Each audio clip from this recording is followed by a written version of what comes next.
Hello and welcome back to the Electronic Intifada live stream. Today is Thursday, October 26th. Thank you all for being here. We have a very packed show today. We're going to hear from our good friend and contributor, colleague 𝐓𝐡𝐞 𝐄𝐥𝐿 coming to us live from Gaza in a few minutes. We also have, of course, deep analysis that you probably won't hear anywhere else from our contributing editor, John Elmer, as well as 𝐓𝐡𝐞 𝐄𝐥𝐿 in the occupied West Bank. And we're going to hear from some students who are facing repression inside the university in London. But first, as always, our executive director, Ali Abunimah, is here. I'm Nora Barrows-Friedman with Asa Winstanley. We are associate editors. Ali, as always, your remarks. Thanks, Nora. And I want to start today by recalling the words of Arnon Sofer from a notorious interview he gave in the Jerusalem Post in May of 2004. Sofer is an Israeli demographer, and at that time he was a senior advisor to Ariel Sharon, the Israeli prime minister who implemented the so-called disengagement from Gaza in 2005. That created the situation we know now, a Gaza with no Israeli settlers in it, but sealed from the outside world, surrounded and totally under Israel's control. Sofer explained the logic of Sharon's plan, which Israel also called unilateral separation. Here's what Sofer said in that 2004 interview. Unilateral separation doesn't guarantee peace. It guarantees a Jewish Zionist state with an overwhelming majority of Jews. What will be the price of this? The day after unilateral separation, the Palestinians will bombard us with artillery fire, and we will have to retaliate. But at least the war will be at the fence, not in the kindergartens of Tel Aviv and Haifa. We will tell the Palestinians that if a single missile is fired over the fence, we will fire 10 in response. And women and children will be killed, and houses will be destroyed. Further down the line, when 2.5 million people live in a closed-off Gaza, it's going to be a human catastrophe. Those people will be even bigger animals than they are today, with the aid of an insane fundamentalist Islam. The pressure at the border will be awful. It's going to be a terrible war. So if we want to remain alive, we will have to kill and kill and kill all day, every day. If we don't kill, we will cease to exist. The only thing that concerns me is how to ensure that the boys and men who are going to have to do the killing will be able to return home to their families and be normal human beings. I quoted this interview with Sofer in my 2006 book, One Country, and I've returned to it again and again after each of Israel's massacres, including the Great March of Return in 2018, when Israel sent snipers to murder and maim thousands of unarmed people protesting against the siege at the Gaza fence. I come back to it now because it offers further evidence, if we even need it, that the genocide underway in Gaza is deliberate and premeditated, complete with the language that Palestinians are animals. I've never doubted that Israel was truly genocidal because, after all, what was the Nakba and everything that has happened since except episodes in an ongoing genocide? But we often talked about an incremental genocide. I honestly didn't think Israel would be able to engage in mass extermination as Sofer called for, not because it didn't have the intent, but because I thought the world wouldn't allow it, that there would be a limit even for Israel's so-called friends. I admit now that I was naive, I was wrong. Not only will Israel's friends not oppose mass extermination and mass expulsion, they will support it and deny it at the same time, as Joe Biden did when he cast doubt on the horrifying death toll in Gaza. But whether Biden believes it or not, that death toll keeps going up, sickeningly. More than 7,000 people killed, including 3,000 children, more than 18,000 injured. Among the latest dead are the wife and 2 children of Wael Dahdour, Al Jazeera's correspondent. In my mind, this was as deliberate as Israel's murder of Shireen Abu Akleh, and it came only a day after it was reported that Secretary of State Antony Blinken had put pressure on Qatar to tone down Al Jazeera's coverage. I'm also sorry to report that among the dead are several members of the family of Ahmed Abu 𝐴𝐷, a longtime contributor to the Electronic Intifada, whose voice you have heard on this live stream. Ahmed is one of the founders of the Great March of Return. We've learned that Ahmed and 2 of his children are alive but injured. We're trying to find out more about their situation, and we're all praying for their welfare and recovery. Meanwhile, an estimated 1.4 million people in Gaza are internally displaced. That's out of a total population of 2.3 million. About 200,000 housing units have been completely or partially destroyed in Gaza.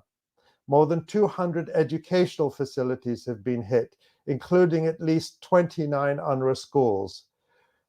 More than 100 healthcare workers have been killed in Israeli attacks, and another 100 have been wounded. 50 ambulances have been attacked, and half of those are now out of service. 24 hospitals have been ordered evacuated in northern Gaza, and those that are still operating at more than 150% of their capacity. In Gaza, at least 130 newborn babies dependent on incubators are now at risk of death due to lack of electricity. There are approximately 166 unsafe births per day taking place in Gaza.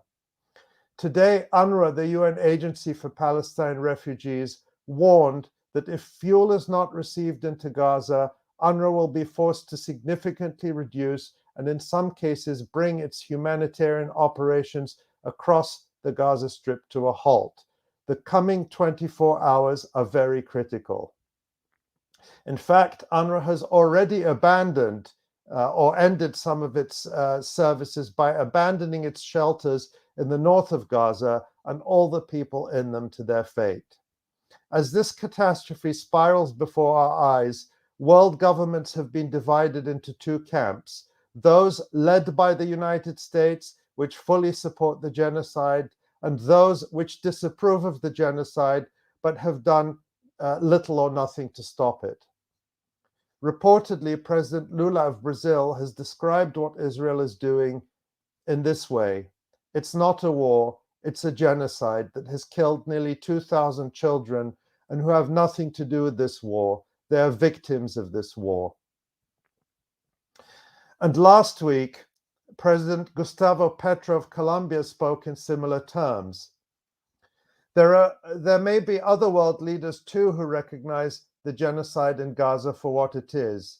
Turkey's President Recep Tayyip Erdogan has said that the Israeli attacks on Gaza constitute open oppression, brutality, a massacre, and barbarism. Today, Bahrain, Egypt, Jordan, Kuwait, Morocco, Oman, Qatar, Saudi Arabia, and the United Arab Emirates issued a joint statement condemning the targeting of civilians and the violations of international humanitarian law in the Gaza Strip. But where is the action commensurate with all these words? Has a single country even cut off its diplomatic relations with Israel, let alone canceled a trade deal?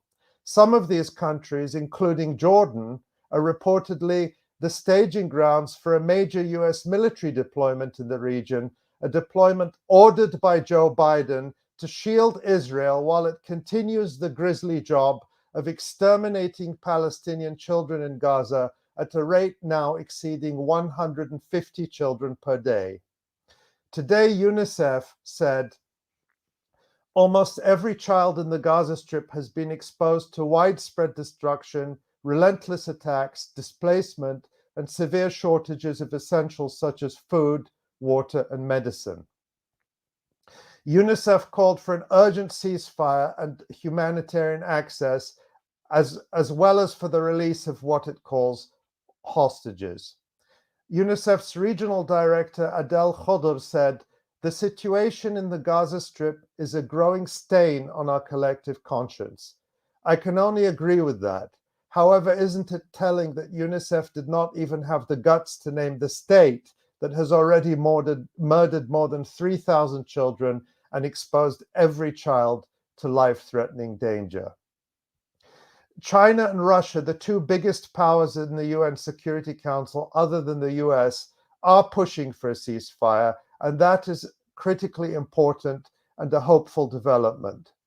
In its latest cynical maneuver, the US put forward a draft resolution at the Security Council that wholly adopted the Israeli position and didn't call for a ceasefire.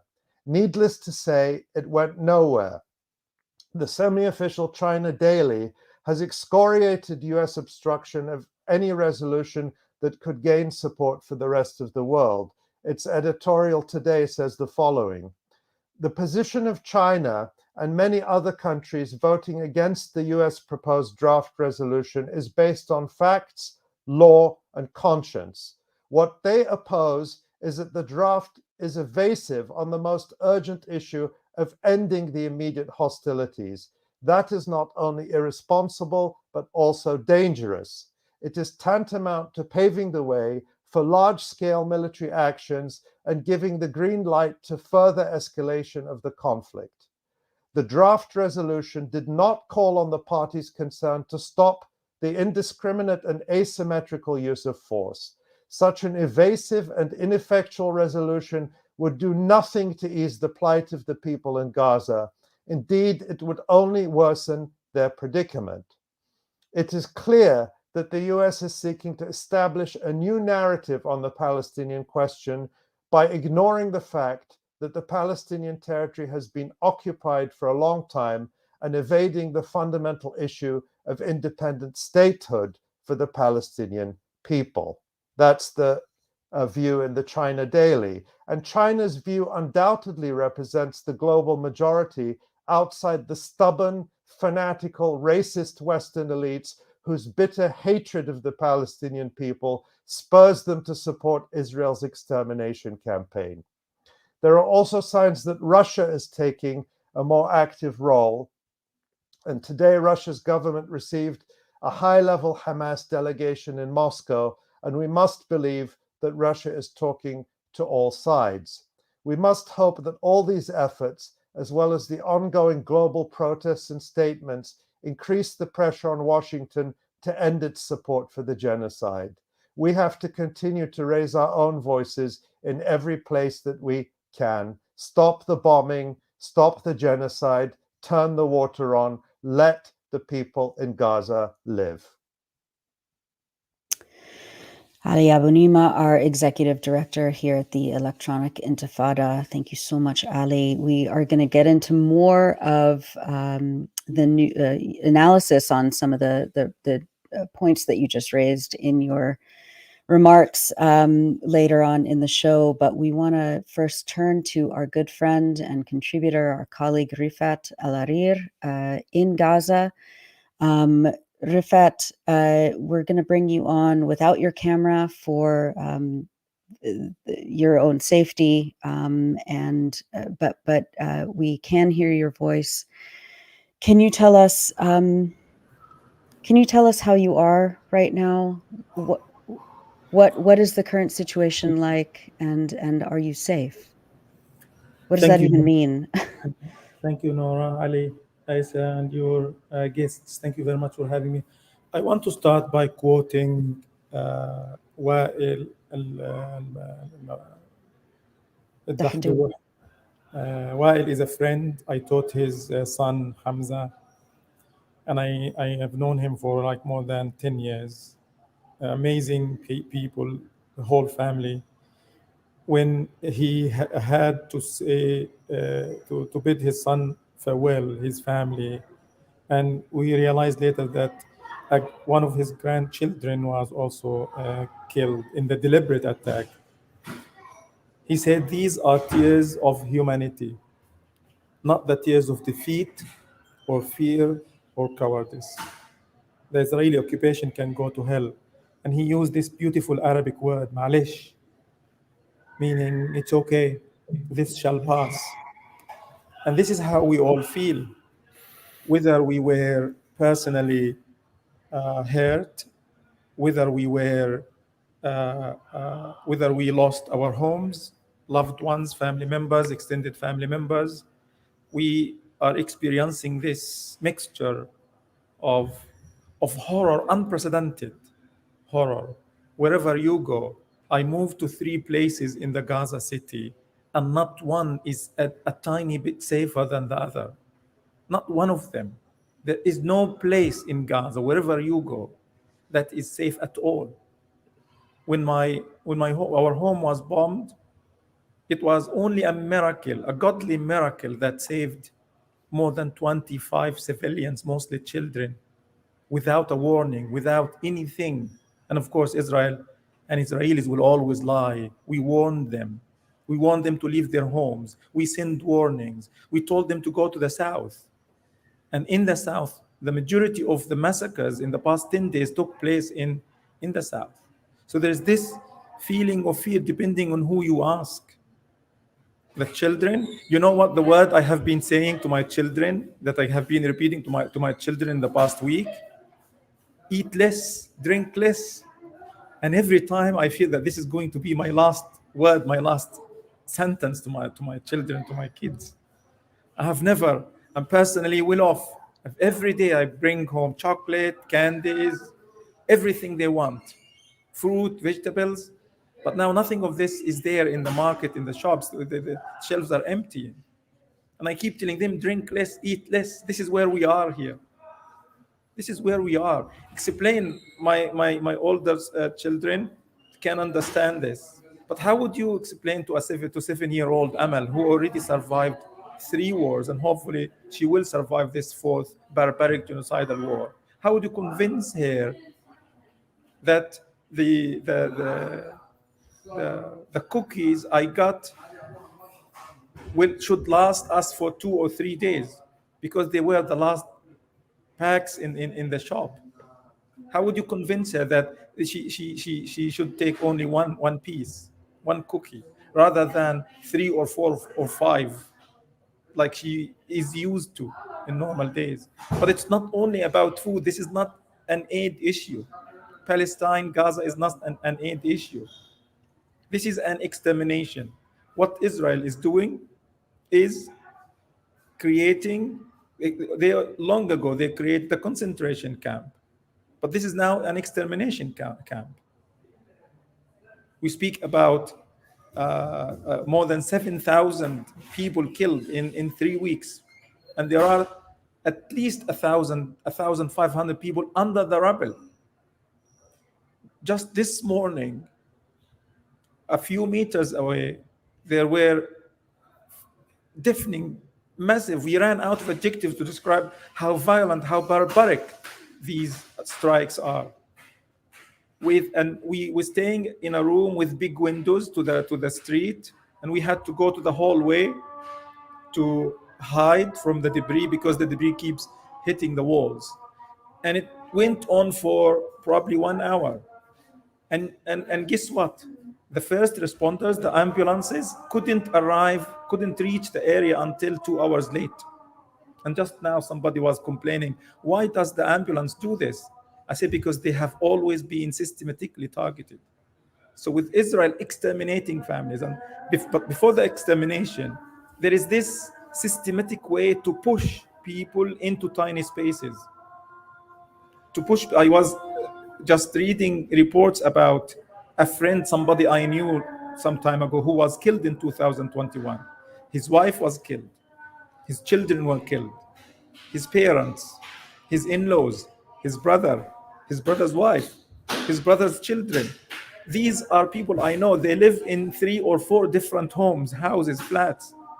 But Israel bombed us into tiny corners, tiny spaces, so that they can drop 1 or 2 bombs and kill 50 people at one time, without having, to throw even more bombs. This is where we are now, systematically targeting doctors. The other day there was a report of 2 doctors whose families were killed. This is punishment. What happened to Wa'il Dahdouh is punishment. Wa'il is being punished because the what's his name, the Israeli liberal opposition leader, I forgot his name, said that if the media is reporting the facts, it's biased against Israel with Hamas. If the media is presenting both ideas, both sides, it's also against Israel. It's very clear. Those people don't want the facts there. That's why they're targeting civilians, targeting children, targeting families, targeting doctors, targeting journalists, and that's it. It's an extermination.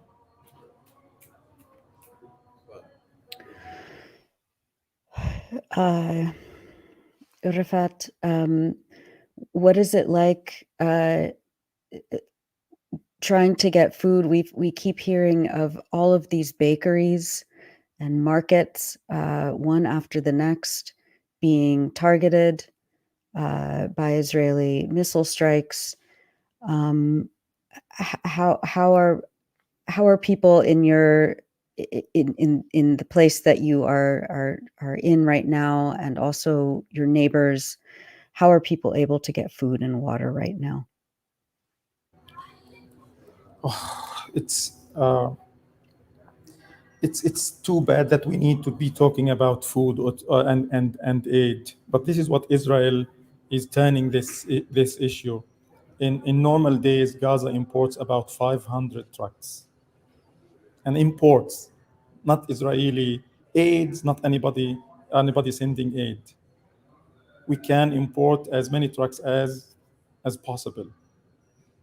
With a siege that continued for more than 20 days, and then allowing 20 trucks, and also trucks that would go only to the north and the middle area, and Gaza receiving nothing, no fuel for hospitals. 3 days ago, I documented my journey to the bakery nearby. I waited, queued for 4 hours and a half, and I bought bread for $2 to $3, probably 1 or 2 days. And in Gaza, when we speak about bread, this is what we eat. 90% of the food we eat in Gaza, we use bread to eat it. It's the staple. And yesterday, Israel bombed one of the bakeries nearby when they brought down a whole block in Al-Jalaa Street. There was no bakery yesterday. Today, I had to walk for about 1 hour and a half. Went to 3 bakeries. The 3 of them were closed because they feel threatened and because they're running out of fuel, cooking gas, and flour. And I just sent my son to see if any of the bakeries were open in the afternoon, and there were no bakeries and there was no bread. So we had no bread today. Okay, go on, Ali. Rifat, when you, I mean, that's, do you see around you in terms of people now? Because, I mean, this has been now going for 20 days of total siege, cutting off food and water. You've talked on your Twitter about, and here today about eating less, drinking less. Do you see the impact of that now on the population more broadly? And what do you see? You said you walked in the street for an hour and a half. What do you see in terms of the situation and people, and do you talk to people, and just what can you tell us about what people in Gaza are saying and doing? First, usually there are, I think the rate was more than 60% of poverty, people under the poverty line in Gaza, people, farmers and laborers and workers, blue-collar workers. Those people usually work from one day to another. If they skip a day, if they don't work for a couple of days, they run out of money. So when the media asks me, I tell them, don't use me as a measure. I have the money, but the shops are empty. I bought uh, juice and stuff today, and I asked the shopkeeper, do you have anything in the stocks? He said no more. I said, how long are you going to be open? He said around a week, and then we are going to run out of everything that can be eaten. People in Gaza are already slimming down. In addition to the fear and horror on their faces, they are slimming down. They're losing weight, and it shows, because everybody, it's not about me. Everybody is eating less. There is a talk. People talk about how tired we are, and I took a taxi on my way heading to a faraway bakery, and the taxi driver complained. He whined. He said, "It's too much. Enough." And one of the guys, an elderly man, probably the age of my father, he said, "We can't give up. They have already killed what they want to kill and destroyed what they want to destroy. We can't give up now." So despite this hunger, literal hunger, despite the, the fear and the terror that every minute, we don't measure our lives, by the way, by the days now. We don't, even not by the hour. When I go out, I say, should I go left or right? When I was waiting in the queue for the bread, the Israeli warships continuously for more than 2 hours were shelling from all over our heads. And a building, two buildings away, a flat was hit, and the guy in front of me received a call from the Israeli Oh no. We're going to try and get Rafat back.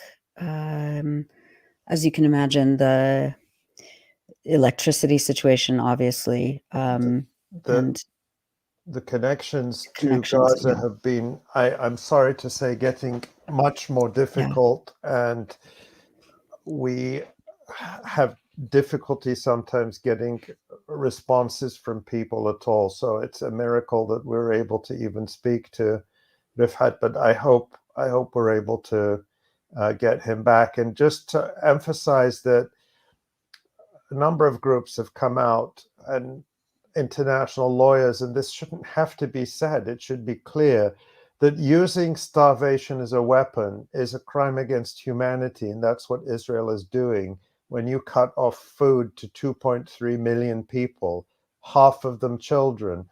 This is genocide. It's a crime against humanity. It's the kind of stuff we used to read about in the history books of starving the ghettos in Europe. The Nazis would starve the ghettos, and people would be reduced to eating, whatever they could find. I don't want to start saying things, but this is what's happening now, and for the world to just sit there and allow it is just beyond shocking. Yeah, we've heard for many years, and we've known for many years from Israeli press that the Israeli planners have been calculating the amount of calories that it takes to keep Gazans barely alive in the Gaza Strip, and now we're facing the most extreme version of this genocidal logic played out before us. Yeah. As we work to get Rafat back on the line, Asa, do you want to introduce our guests in London? Okay, so we'll go to our next segment. We're going to talk about some of the repression that's been happening all around the world, but specifically today, we're going to focus on students in the UK, and we're going to be joined now in this segment by our two guests from the SOAS Palestine Society. And we have Rida Jawad, who is a SOAS alum and an activist and a writer, and also Mariam Ofkir, who is part of SOAS Palestine Society. Thanks for joining us tonight, guys. Thank you so much for inviting us. And honestly, all the points that all of you have made are really great. And it's very unfortunate that as SOAS students, we are being repressed, our voices are being silenced. and students sorry, Miriam, could I stop you for a sec? You've got a bit of feedback. If you've got a headset, if you've got some headphones, that might help. But maybe while you sort that out, Rida, maybe you could introduce yourself. Hi, firstly, thank you for having us. We want to extend our solidarity to you and to all the people in Gaza and Palestine who are fighting for a better world everywhere. How's the sound? Can you guys hear me well? Yeah. Yes. Okay. So as you know, SOAS has officially begun the steps of suspending students for holding solidarity action with the people of Gaza and Palestine. And we want to begin by firstly saying that it's abhorrent and despicable that SOAS and other British institutional educations have officially began taking these steps.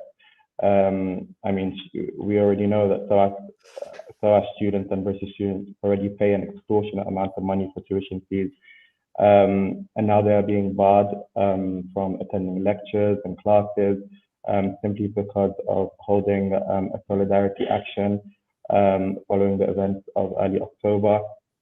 And it has been weeks since we've been given an update by the SOAS administration on these suspended students, and they're yet to receive anything about whether they're going to be unsuspended, whether they're going to be allowed back into classes and lectures.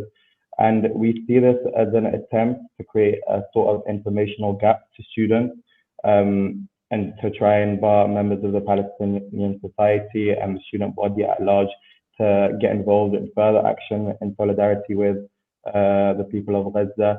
And it's a clear sign to remove this right of freedom of expression that students should be allowed to hold on campus.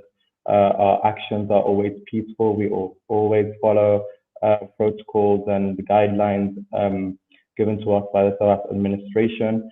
And it's abhorrent, and there's nothing else that should be fought against. All students should unite in allowing these students back into education.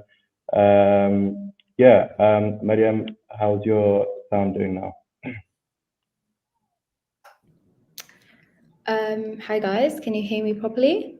Yeah, Is that that's better? better. Thank you.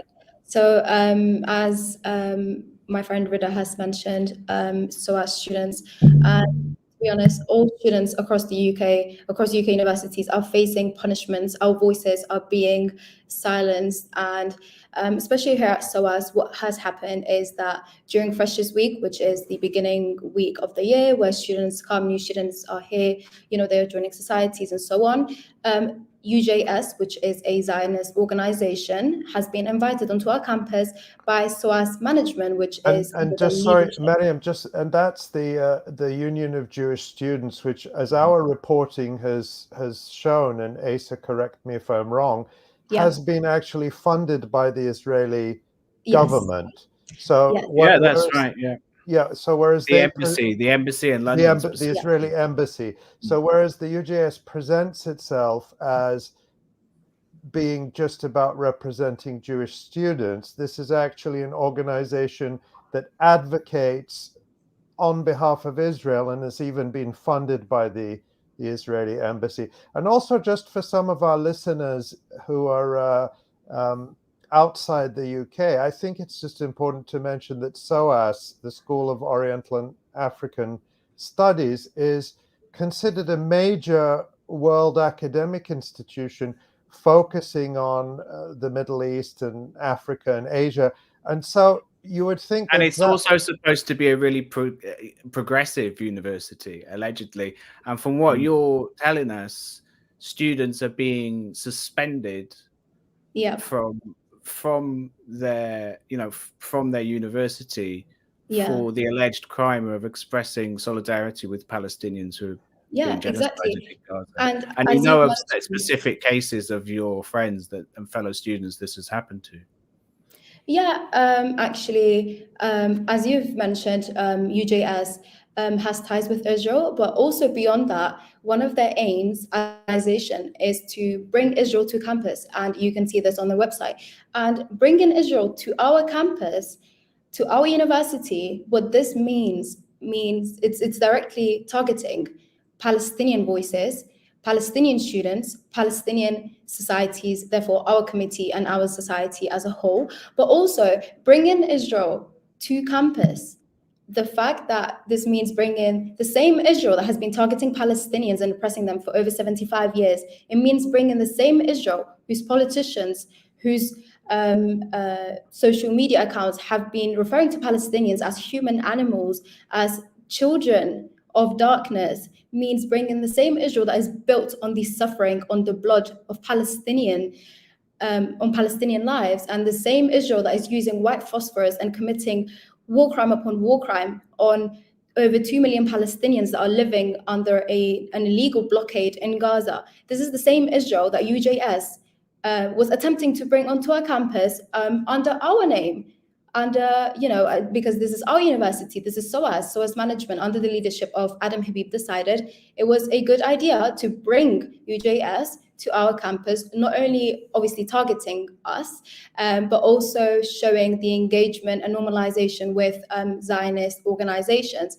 And so also SOAS has not come out and basically said and reassured to Palestinian students and to Arab and Muslim students that, hey, you will be safe and we reassure your safety, because as we all know, there's an increase of anti-Palestinian racism, and students are being targeted of this, as Nora, I think you've mentioned this on a live stream like a week ago with one of your other guests, how students are being doxxed, they are receiving death threats. SOAS has done nothing to reassure Palestinian students who might even have family in Gaza, in the West Bank, that they will be safe. And not only SOAS, all UK universities, none of them have come out and said to their Arab students, to their Muslim students, to their Palestinian students that they will be safe. Palestinian students are having to hide their identity on campus because they are scared.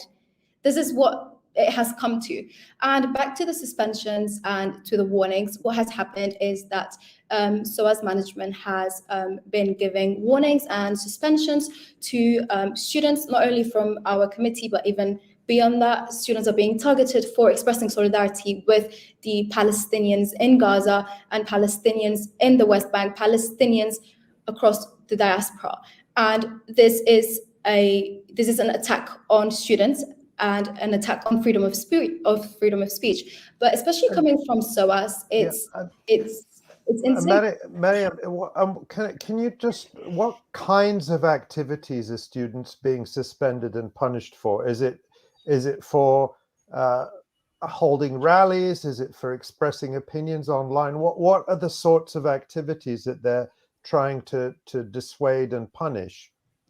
So SOAS has suspended and given warnings to students on behalf of this health and safety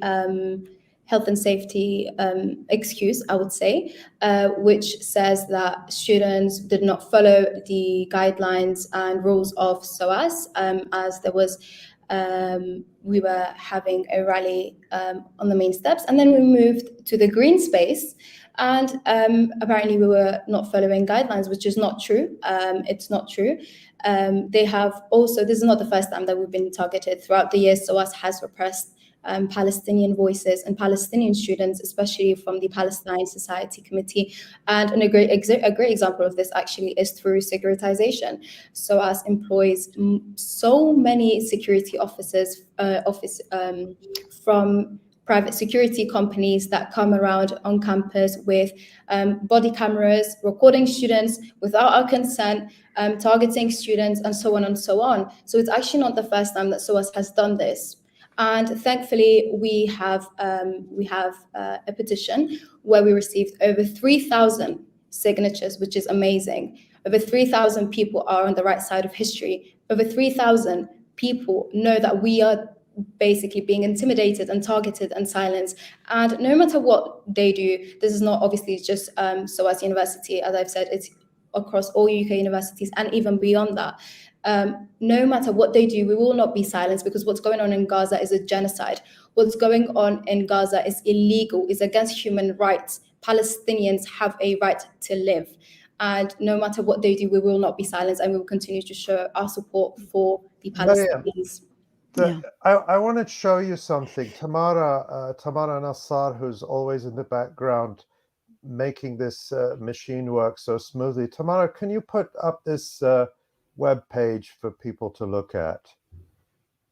So this is from the SOAS website, and I don't know if we can see the image. Yeah, just pause there. Just let's read that sign.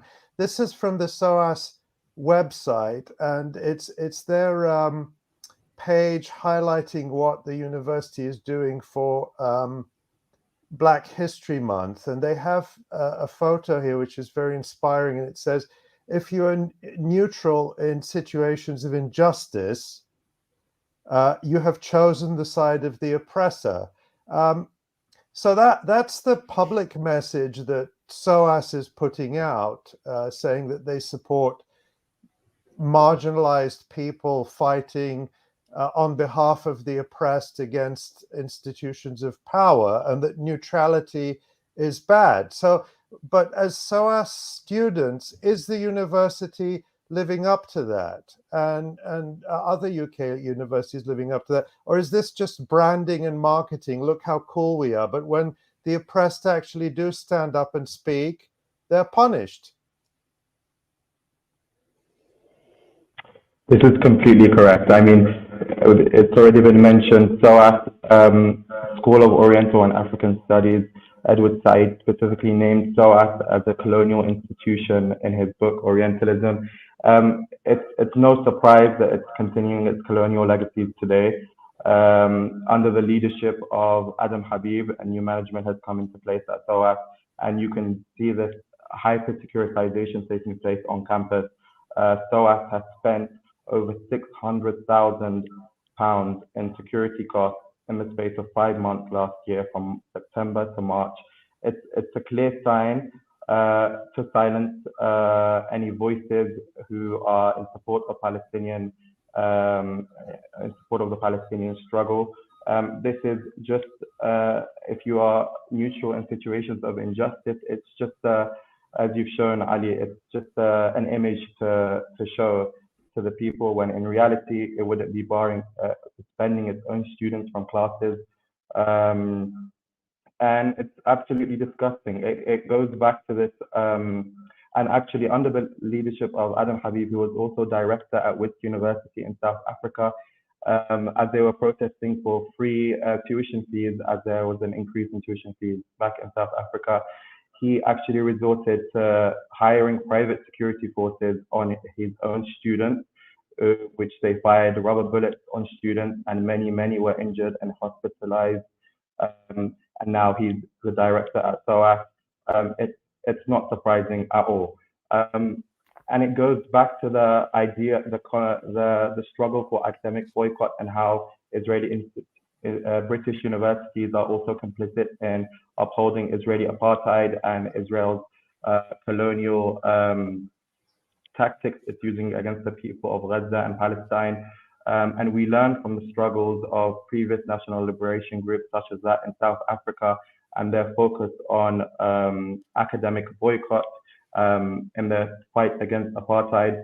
In the 1960s, the African National Congress initiated the struggle for academic, political, economic, until 1990, when the fall of apartheid was achieved, and this is what we need in the UK. Our universities are complicit in Israeli apartheid. SOAS has contract with Israeli University, Haifa University, which is built on colonized Palestinian land, which it sends SOAS students to. The Palestinian population in Haifa and Mount Carmel was reduced, ethnically cleansed, from 61,000 to 4,000 in 1948 during the Palestinian Nakba. And in the university that SOAS sends students to in occupied Palestine, there are military academies taking place on campus. They train military soldiers, Israeli soldiers on campus. It has been documented that they have been discriminating against Palestinian students at Haifa universities. And we see how Israeli institutions, regardless of this liberal argument that there needs to be a continuous knowledge production available throughout universities, we see that Israeli universities such as Tel Aviv actually hold bodies of murdered Palestinians and refuse to give them back to their families, and how they have links directly with the Israeli state, and these can't be separated at all. So we also call for SOAS to end its contract with Haifa University and invest in over $4.5 million, and it started this new contract in the year of 2021. So it's not long ago, with Haifa University. And as you mentioned, SOAS prides itself in being this progressive, universal, decolonial, having this decolonial outlook in its teaching. But we as students, as alumni, staff, refuse to remain silent any longer. This is the point. Before national liberation struggles, they go all out hard in the political silencing of activists and those who stand in solidarity with liberation groups, to silence them. This is the critical point for academics and teachers to stand up. And we want to emphasize the hypocrisy of SOAS, who for weeks, if not years, decades, have chosen to remain publicly neutral, silent, as they have watched the Palestinian people suffer and be publicly dehumanized in every conceivable way, in the media, in education, and government policy.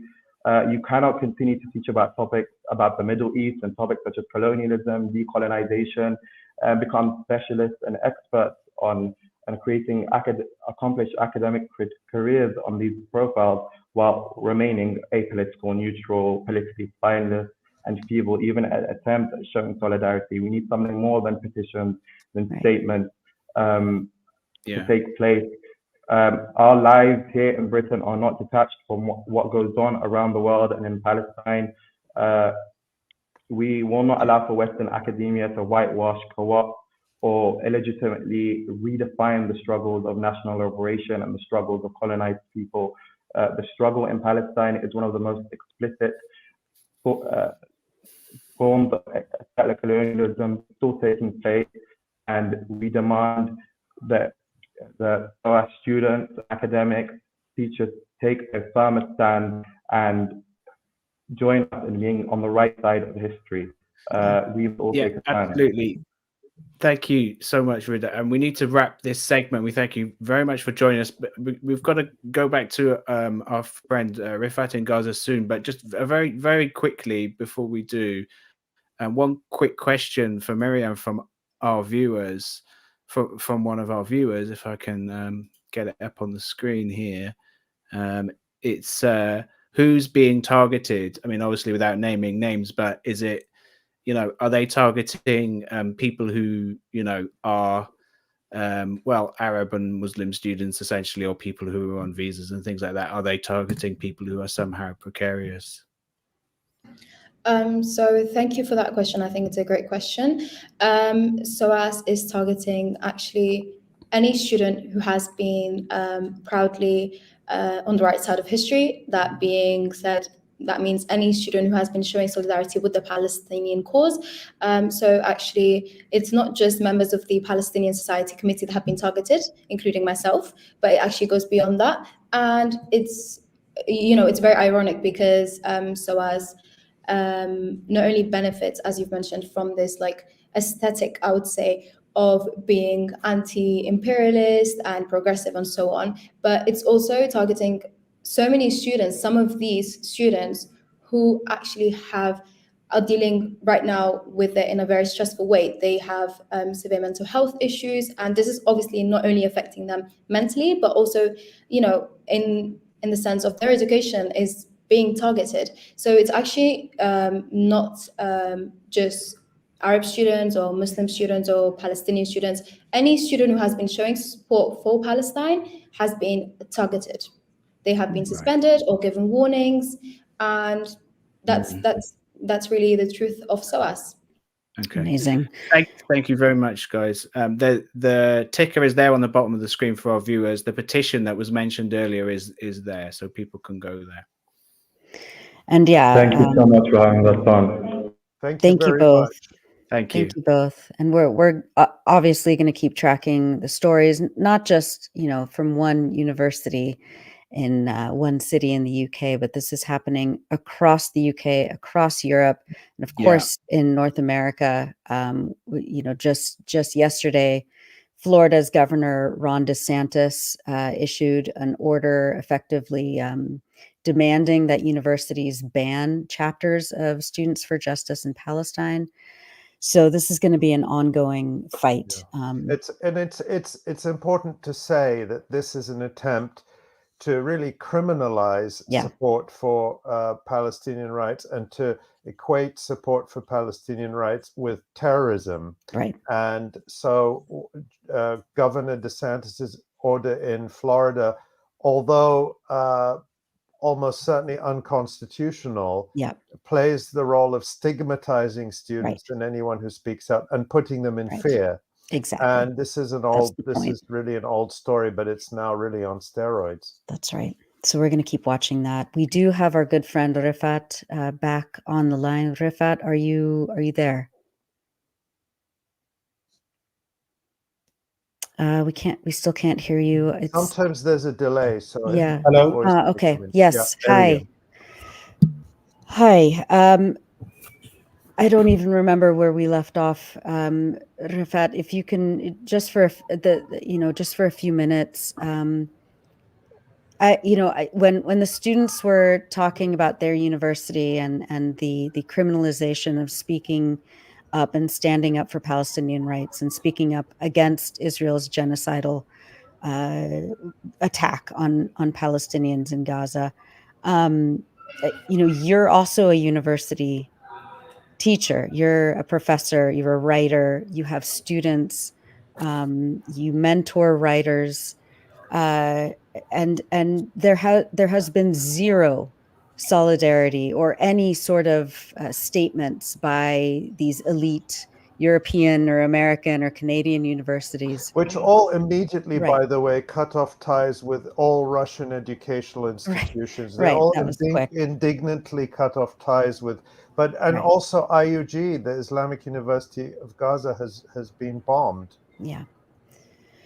𝐓𝐡𝐞, talk about that if you have anything to say. When I was in my home, I met a student of mine in a queue, and he insisted I take his turn. Like how it is in Gaza, we fight over these tiny little things and Arabs.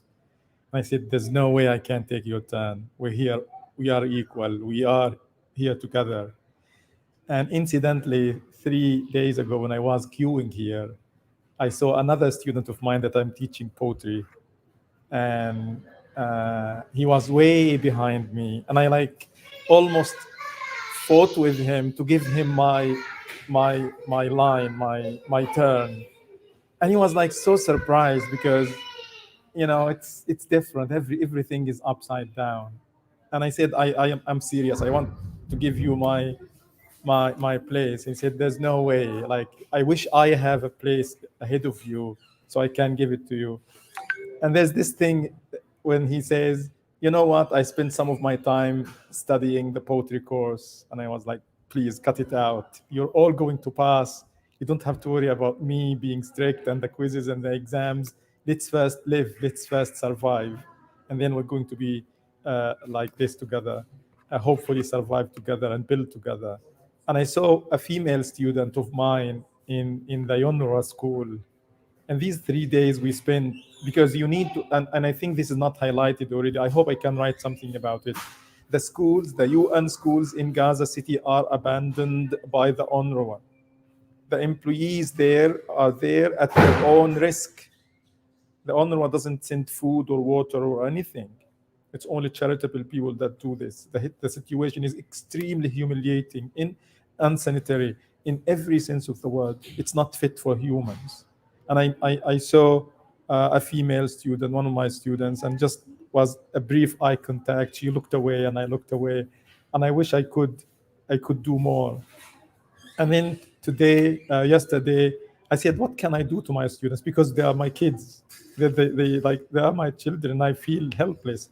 And I posted on the Facebook post telling them, I'm really embarrassed. I don't know what I can do to help, to protect you, but I'm helpless myself. But please tell me if anybody needs anything. If you want cash, if you want to top up your mobile phones, please do send me your this is my WhatsApp. And I was really proud that some of them broke this, barrier, because people are in need for this. But this is what a person like me can do. And then I posted something else. I said, if you can write stuff, please do. Ali promised to publish as many of these as possible and improve them. And a couple of students sent me stuff. Hopefully I can pass them to Ali when I have time to go through this. So this is what life it is. One of the students was missing. Look at this beautiful thing. There is a sizable population of cats at IOG. And I'll try to send you some of these pictures. I already take them. There was one student, I was rushing late to my class, not sure where I said this.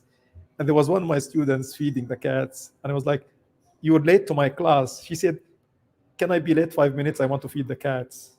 And one of the students was like missing these cats, asking about what happened to with this beauty, this solidarity, people not hoarding, people helping each other. I remember I bought a bag of powder milk, and I wanted to pay, and the cashier, I said, how much? And another guy said, hey, I want something like this. I want a bag of milk. And the cashier said, it's the last one. And we almost literally fought, me and the guy. I said, you take it. He said, no, I will never take it. No, you take it. Please do take it. And you know how, again, Gazans, when they want to pay at restaurants and stuff, this sense of solidarity, this beautiful sense of solidarity, of togetherness, of community, of coming together, it's there. Israel has not. Israel is doing its utmost efforts to break these bonds, to sever these beautiful bonds between people and people, even people who don't know each other. Every time I meet somebody who remotely knows me, young or old, or a man or a woman, do you need help? How can you help?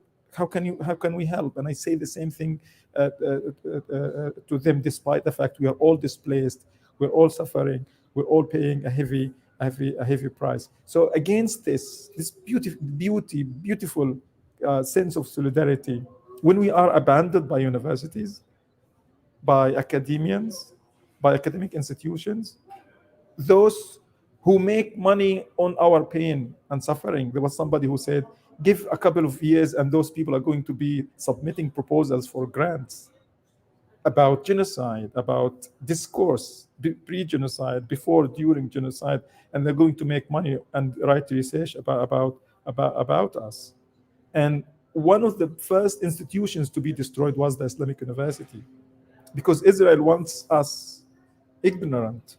Israel is not only fighting man, woman, and streets and infrastructure, but it is fighting this. It's trying to kill this spirit, this Palestinian spirit of insistence on education, on learning. It's really shame that academic institutions, universities, and organizations are not doing the bare minimum to stand for us, to support Palestinians, their fellow academians and their fellow students. And that's why those students at Harvard and other universities, in schools in California, walking out, despite the threat that the Zionist, the Israeli lobby usually throws at them, it means a lot to us. And history is going to write about all of these things. Rifat, it's so wonderful and in a way comforting to listen to you. And I feel so odd that we who are safe outside Gaza should feel comforted by you who is not safe. But it is wonderful to know that people are maintaining that sense of solidarity. It doesn't surprise me. I know from my one visit to Gaza that I managed to do in my life that people in Gaza are special, even among Palestinians, because of the experience that they have gone through so many times. I think it creates a special bond among people, and it's one of the things I hope that will keep people going through just an indescribable nightmare, and one that we hope will end now. It just seems to me utterly reprehensible that anyone could do anything other than call for an immediate ceasefire. And we hear the children in the background when you're speaking, 𝐓𝐡𝐞, and just pray for them to have a normal childhood.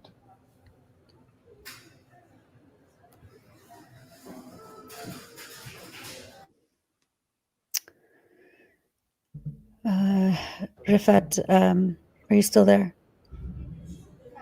Yes, and Okay. the bombings haven't stopped.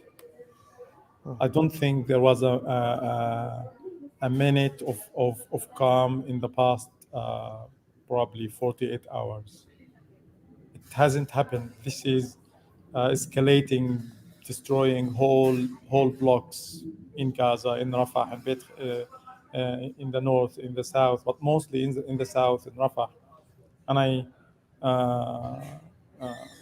was just received, and sent it to Ali. Not sure you received it, an update about Ahmed. No, still hasn't sent.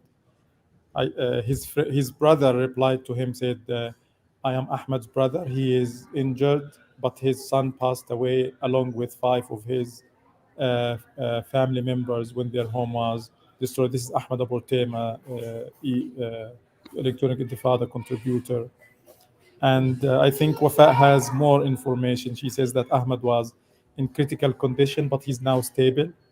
There are about 15-20% of burns all over his body, but he is, alhamdulillah, he's stable. And that's the news we have. We constantly, my wife just is asking me about one of my cousins that she was killed in one of the bombings. And before you check, before you understand, before you know the details, you get news about other people killed. And then you forget about this and you come back and realize, when I first heard about Israel bombing a family, a relative's home in 𝐄𝐥𝐞𝐿, there was 7 people killed and many under the rubble. And then all of a sudden there are about 14. And then 3 of them were killed in Rafah. That's the farthest area in the Gaza, in the Gaza Strip, that very near Egypt. This is how far they went to be safe. But again, Israeli bombs chased them down, hunted them down. The traumas are nonstop. It's impossible to keep up with this, especially with the children and the little ones. So we're so sorry to receive that news about Ahmed's son, and we just pray for Ahmed's recovery and pray for mercy for all his family members. And we remember that it is impossible to absorb the scale of the losses. What we just see on social media of people in Gaza or people from Gaza who are listing whole family members who have lists of family members who have been wiped out. And it reminds me, and I've said this, it reminds me of when we read history or accounts of Holocaust survivors who say, I lost everyone. I'm the only survivor in my family. And these are the kinds of stories we're hearing from Gaza. Rifat, we want to let you go so you can be with your family. And as always, we will keep checking in with you day and night, as we have been doing. Thank you for your work. I don't even know what to say. Thank you for being with us here today. And we send all of our love and solidarity. Thank you. See you soon. Thank you, Rifat. Okay. It is just rough news to hear about Ahmed, and you know, it hits harder when it's somebody you know. Yeah. Because Ahmed is a friend. He's someone who has been to Chicago and is the kindest, gentlest person you can imagine, a thoughtful person. We stay in touch all the time. He sends me voice messages. He's never lost his sense of gentleness and humor in his voice messages from Gaza. But over the last few days, we were getting very worried about Ahmed because I had not had any response from him since Monday lunchtime, our time, which would have been Monday evening in Gaza. And so many people started asking around, and we only heard this morning that Ahmed was injured, and only now from Rifat that one of Ahmed's sons was killed. So this is just, this is the scale of the genocide that is going on. Indeed.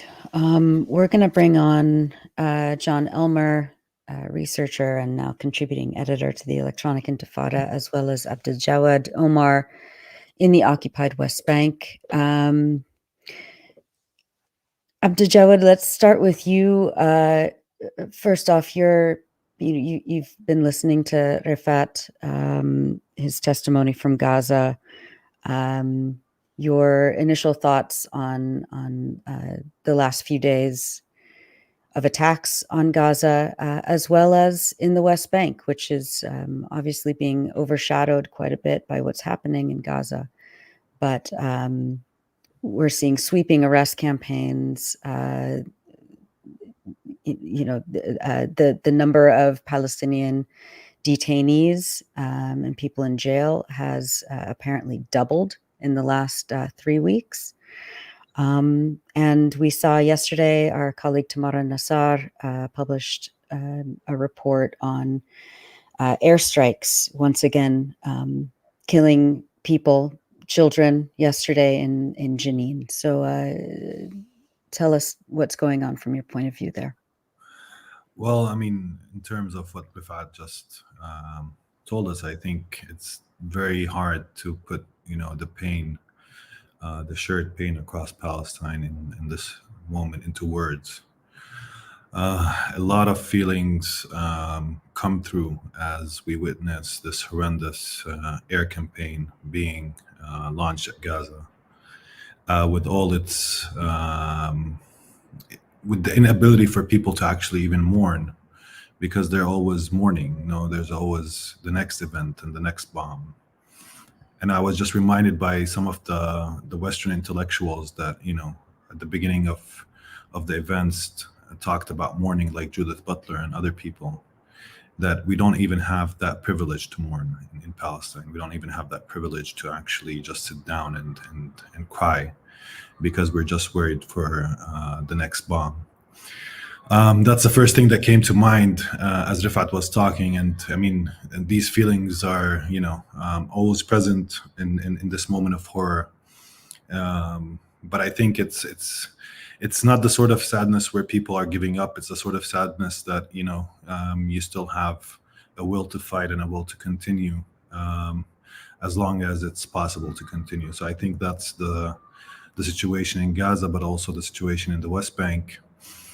I think from the beginning of this campaign, Israel has tried to make it clear, at least in the West Bank, that it's not operating in the normal, rules of engagement, and that it's trying to change the rules of engagement, or at least provide a specter of changing these rules of engagement. And one of the elements to that is the airstrike that we saw in Jenin, is that it's I'm willing to use air power also in the West Bank. And if you want the horror of Gaza to happen in the West Bank, then resistance in the West Bank will only bring that form of horror. That's the message that is, being underlined in terms of the airstrike. But I think also on a tactical level, them entering into the Nur Shams 𝐤𝐿 camp and having 10 soldiers between killed and injured was a sign that even in a very highly, let's place it, spontaneous form of organized action in these camps like Jenin and 𝐄 𝐄𝐿. They're incapable of actually going face to face with fighters, and ultimately the only solution that Israel has is air power again, to try to make its presence felt, to try to make its power felt. And I think this is on a military level, but what is worrying is that there's a significant campaign to arm settlers with machine guns going on. Part of the current collective madness in Israeli security establishment and the military establishment is to give Ben Gvir exactly what he was asking for the past couple of years, which is arming the settlers. And also, it's not a defensive form of arming, it is one that is actually offensive, specifically targeting rural areas across Nablus, Ramallah, and other parts of the occupied West Bank. So what we're seeing is this militarization, total militarization of the settlements, where the distinction between civilian settler and a soldier is basically now completely disrupted, at least for the moment. Also with a discourse that is trying to play on the Palestinian historical experience of Nakba, and trying to maintain the West Bank in line and in order through also cooperation with the PA and what it's trying to do at this moment, which is also has resulted in the killing of 3 Palestinians, the martyrdom of 3 Palestinians across the West Bank. The latest was yesterday night when the martyr Abu Laban was announced dead after the initial, after the protests that were launched after the Al-Ahli hospital massacre. He was crushed by a PA armored car, and he was announced dead yesterday. I can't explain how much fear and horror also exists in the West Bank, but it's one that is not externalized yet, it's internalized. There's a lot of clashes, of course. There's a lot of operations, firing at Israeli posts. There's a lot of demonstrations happening all across the West Bank, but at the same time, it's still this moment of disorientation in the West Bank as we face both an internal enemy in the PA and also the Israeli military presence across the West. Yeah. If I can ask you about that, I mean, we see a lot and hear a lot of criticism of the PA, but I mean, is it just business as usual there in the West Bank with the PA carrying on as it wants and people just, I mean, what is it that keeps this situation as it is? I mean, I'm not saying anyone should go out and do anything, but should they go out? I mean, at what point did the protests turn against the PA in a more systematic way? We've certainly seen protests against the PA. We've seen the PA using brutal repression.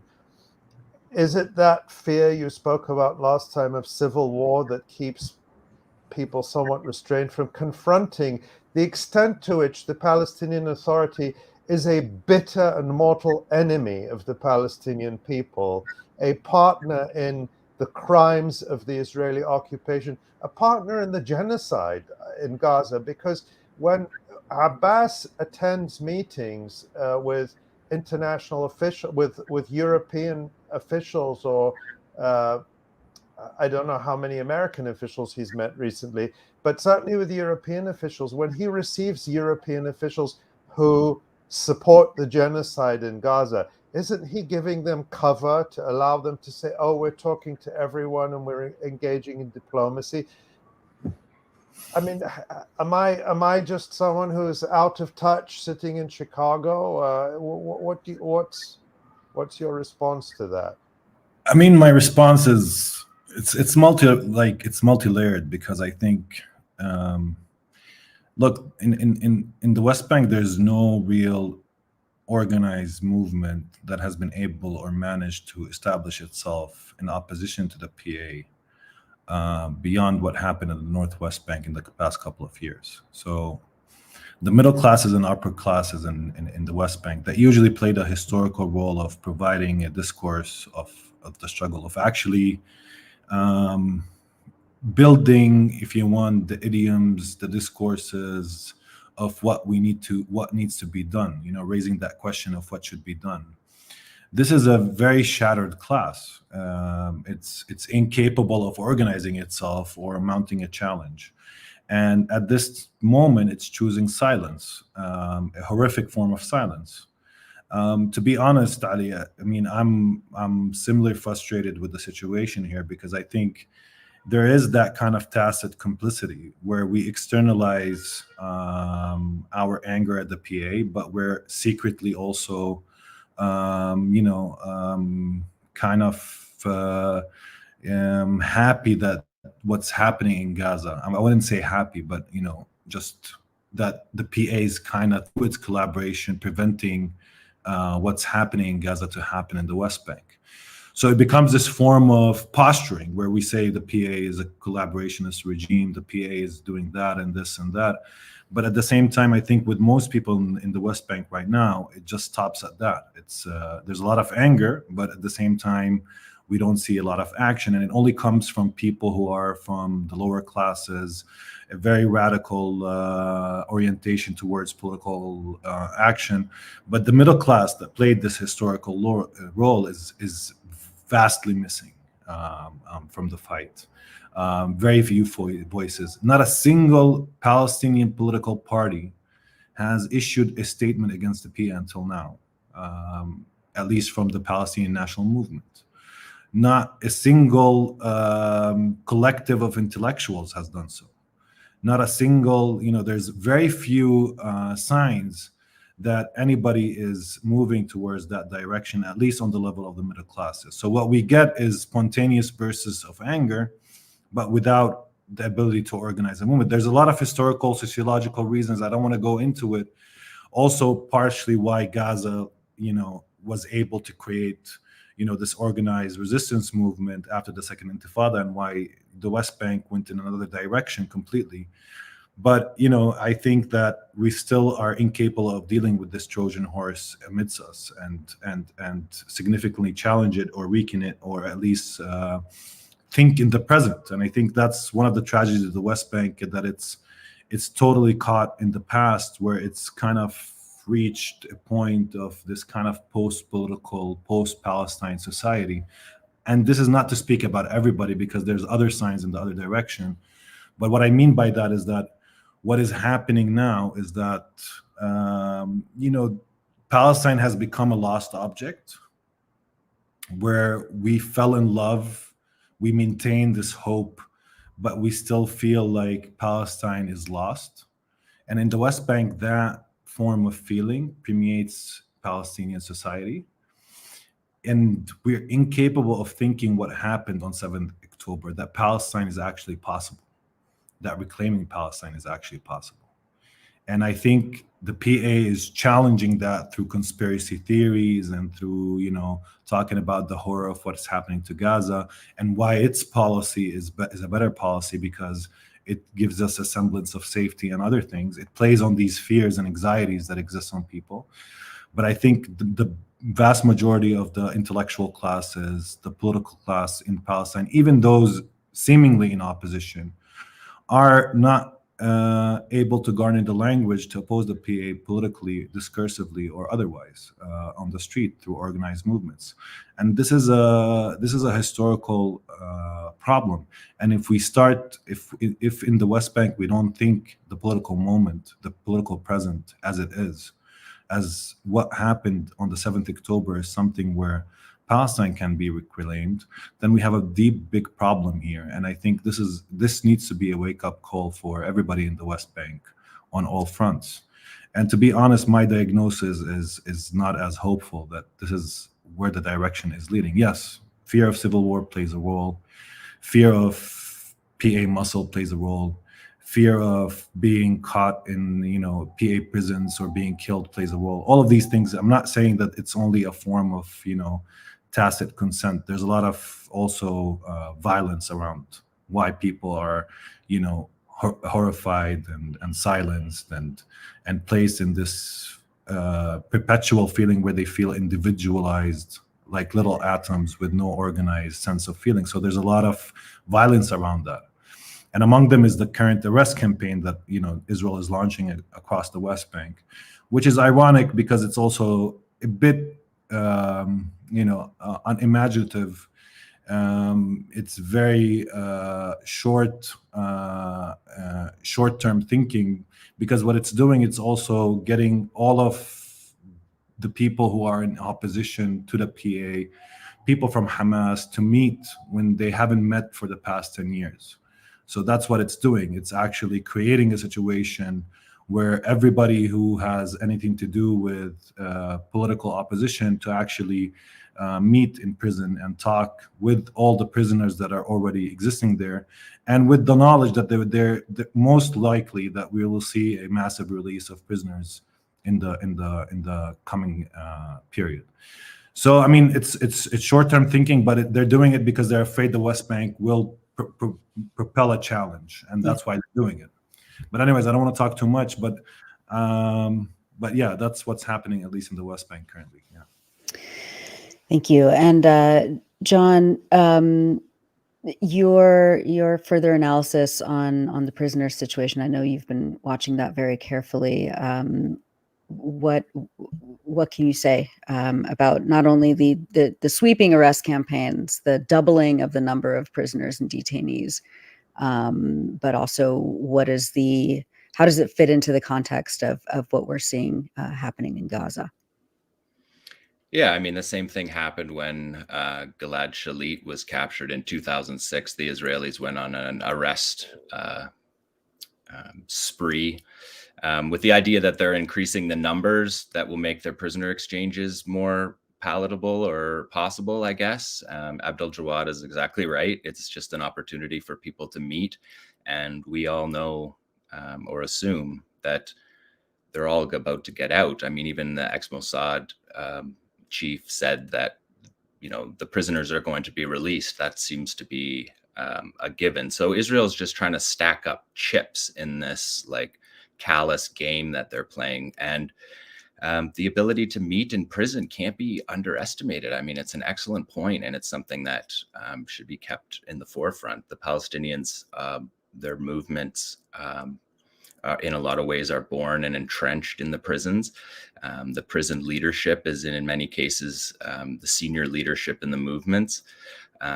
There's time and space in them because of the fights that prisoners have had with their jailers that allows them to have certain amount of space and relative freedoms compared to most prisons where people are separated. I mean, there's lots of solitary confinement, but there's also lots of collective spaces that are used as teaching grounds and meeting grounds. And I don't think that should be underestimated at all. And it's a really important point. They also did it with 𝐄𝐿, so we've seen this before. And oh yeah, go ahead, Ali. No, go ahead, Noor. Did you have a? I was just going to ask about the kind of focusing now on what's happening in Gaza, specifically in terms of Israel's. We keep talking about this ground invasion that Israel keeps saying is imminent and just around the corner, and we're just about to do it. How do we analyze what's happening right now in terms of Israel's military, quote unquote, objectives? Well, the Israelis said that they're delaying the ground invasion in order to get American advanced air defense systems in place. Yesterday, Israel bombed four parts of countries, Syria, Lebanon, the Gaza Strip, and the West Bank from the air. The Americans are sending over urban warfare special forces advisors who have fought in Mosul and Raqqa and the battles of Fallujah. Haaretz had a big story yesterday about what they called the special airlift, that the Israelis need hundreds of heavy lift planes dropping weaponry off for them. We talked last show about the need for raiding their stores for artillery shells.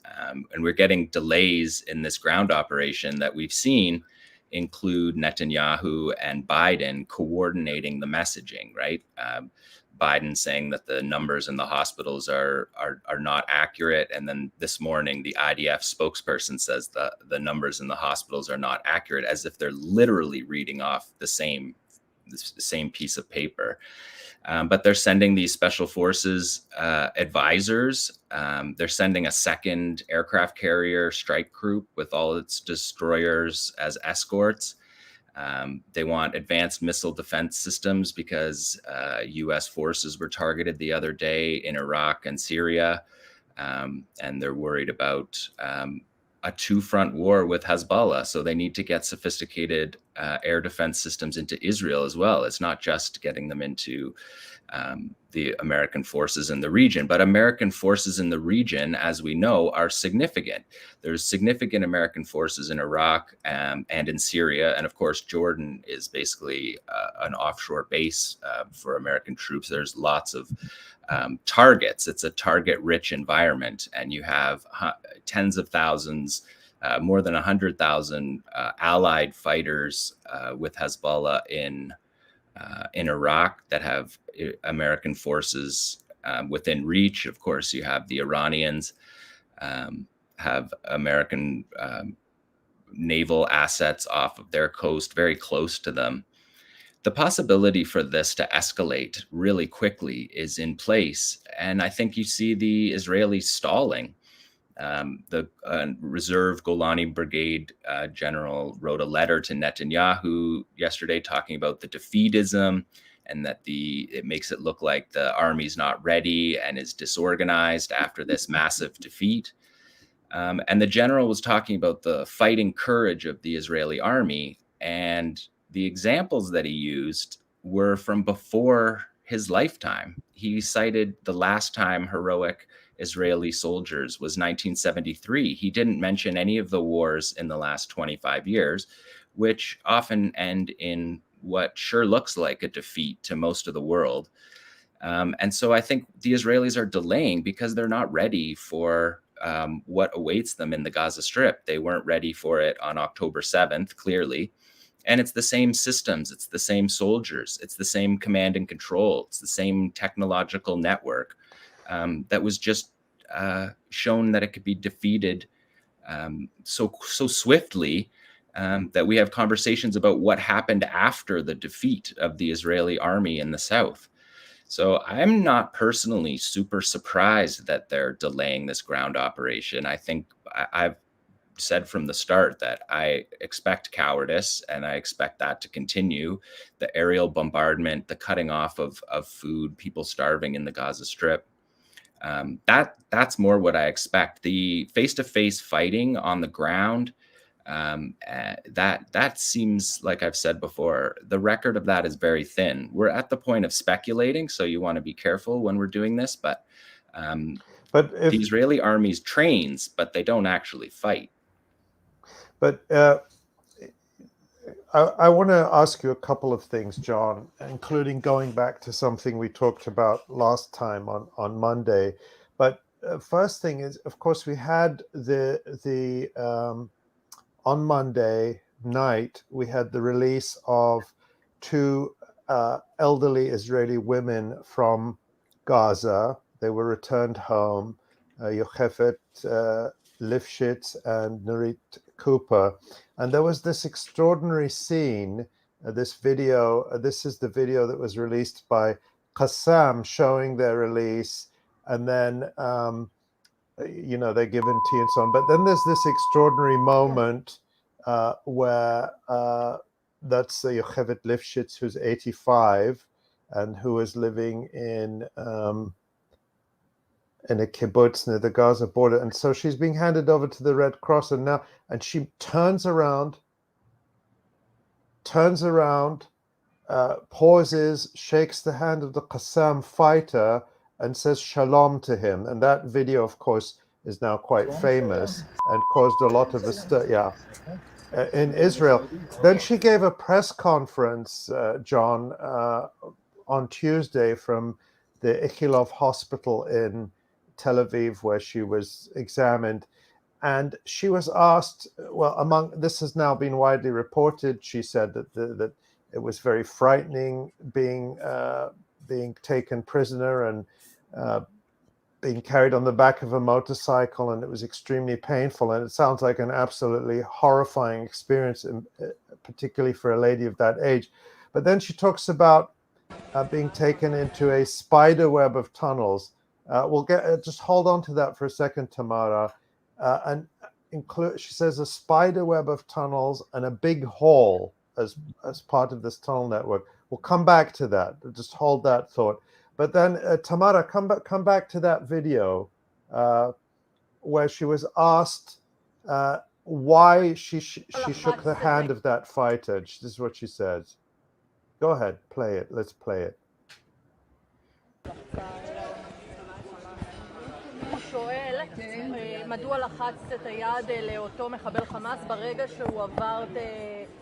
And she says, why they say they treated us gently and they provided for all our needs. אמא שלי אומרת שהם התייחסו אליהם בעדינות וסיפקו את כל הצרכים שלהם. My mom is saying that they treat them kindly and provided for them. Yeah, so that I think that's enough. We can pause it there. But so she said, of course, that the Hamas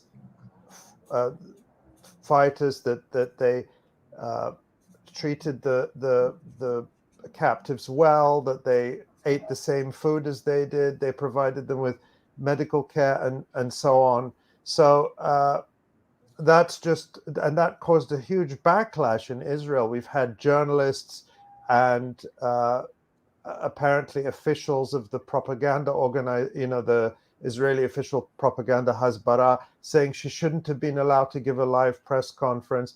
And her son gave an interview to Israeli television yesterday, I believe, saying that prior to the press conference, she was coached by Israeli officials on what she should and shouldn't say, but she just ignored it and decided to say what was the truth and what was her experience. So that's just to he said she said she's not property of the state. Exactly. Yeah, exactly. But coming back to, and then keeping in mind her comments or what she revealed about the tunnels, let's look at this story that appeared in Middle East Eye yesterday, John. Now, this is something we talked about on Monday before this came out. This story claims that Israel plans to flood the tunnels with nerve gas. And then if you scroll the story a little bit, so we can read the first paragraph or so. I don't know if we can do that, Tamara, or I can pull it up on my computer. So it says, the first paragraph says, Palestinian groups expect Israel to flood Hamas tunnels with a type of nerve gas or chemical weapon under the surveillance of U.S. Delta Force commandos as part of a surprise attack on the Gaza Strip. A senior Arab source familiar with the Palestinian groups told Middle East Eye. Now, what strikes me there is this is not coming from any alleged Israeli or American source, but from a Palestinian source. I don't know what to make of this, John. What do you make of it in terms of how this is phrased, and also what it claims could happen, which is this pumping the tunnels full of nerve gas? Yeah, I mean, even if it's a psyop, it's a deeply disturbing one. It was a story that we talked about on last show because it was first leaked to Netanyahu's newspaper, the Free Sheldon Adelson newspaper that gets the highest circulation in Israel. So it's obviously a psyop that they're working on, and then they passed it on to Middle East Eye. So I think you could sort of see where it came from. judging by Netanyahu's paper. But I mean, it's deeply theoretical.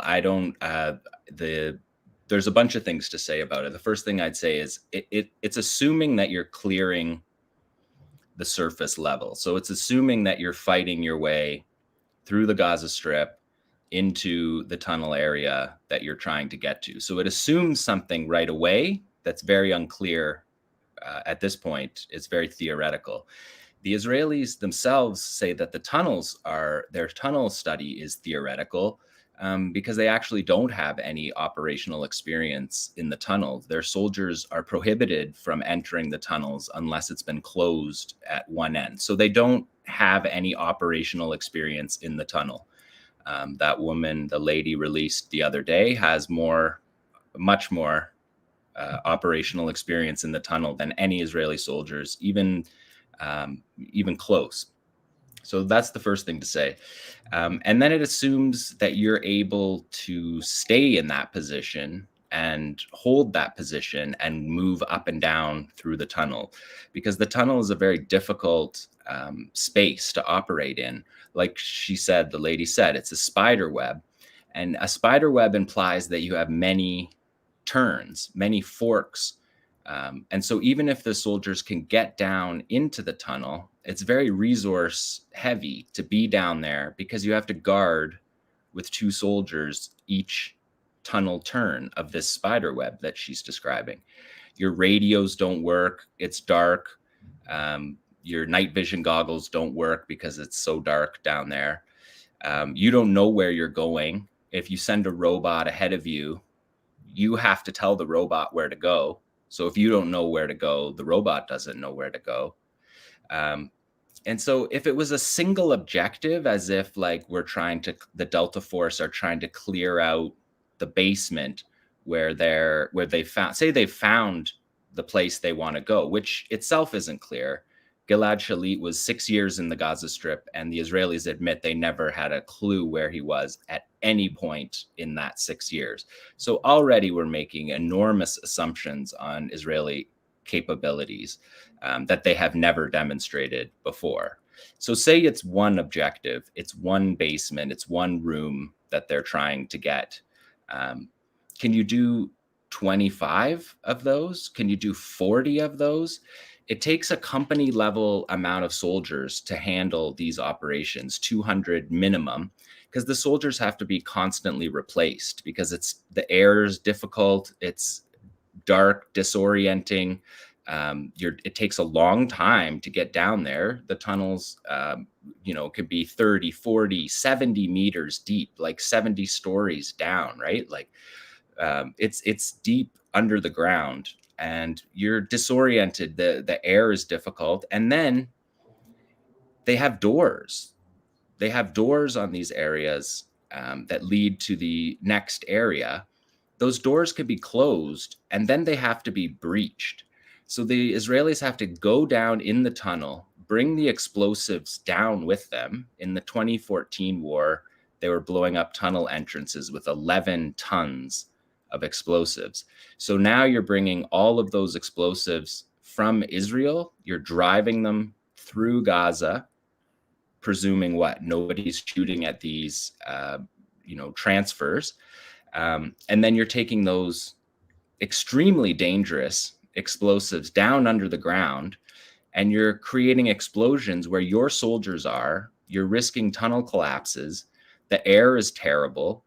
And your own people that you're in theory trying to save, it sounds like you're trying to kill them if you're going to put nerve gas in there, are down there. And that's if it's one tunnel. There's 1,300 tunnels. There's 500 kilometers, the Israelis say 500 kilometers of tunnels, and some of them are 70 meters deep. So it's just a really difficult thing to imagine. And while that's all happening, the Palestinians have self-contained units. So they have phone lines that are just for the tunnels. They don't connect outside. They can't be tapped. They're down there with food, fuel, oxygen, ventilation, weaponry. They John, have all of the advantages. Every single advantage is there underneath the ground. I think we can. Sorry, John. I think we have there was a video that was released of the tunnels recently, which I think we can play. Let's play it and then we can talk about it.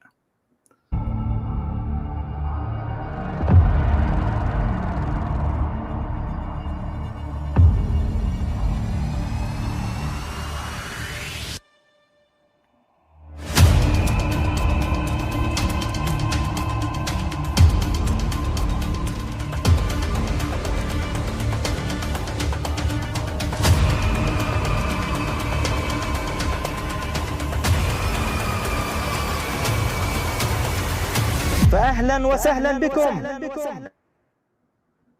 Right, so that's a Soraya Al-Quds video, and you can see from just, there. Sorry, John, to interrupt. Just for those who didn't understand it, that's Soraya Al-Quds, the Islamic Jihad's military wing, and at the end of that video, they say "Ahlan wa sahlan bikum." So they're saying to the Israelis, welcome. We're waiting for you. So it's kind of taunting them. Yeah, and the lights are on. When the Israelis come, they'll turn the lights off, so it'll be total darkness. And you see the fork that they walk around when they turn the corner. If the Israelis are going down there with men, they need to every one of those turns needs to be defended. So the soldiers that do actually make it down into the tunnel and they're moving through the tunnel disoriented, pitch black, no radios, counting their footsteps to try to figure out which way's north, south, east, or west. Palestinians all know where those tunnel turns are. And when the Israelis reach each turn, they have to leave a soldier to guard that flank, right? So each soldier that is coming down has to guard each one of those turns, or else they're going to be ambushed from behind. The tunnels are designed for that purpose. They're designed ultimately for protection, but with the understanding that there's going to be an attacking force in theory, like the Israelis say, in theory, they have no operational experience doing this, that they'll be attacked. So you have to assume, which we don't know, but you'll have to assume that there's booby traps, that there's false doors, that there's fake entrances that they spend time and resources trying to blow up where there's nothing behind it. Any kind of decoys like that. The whole time they're doing this, they're at the risk of mass casualty. Their own gas, they're carrying their own gas down into this tunnel. They get trapped in a room holding their gas. It's not clear that that's even possible. There's 1,300 tunnels, 500 kilometers of it.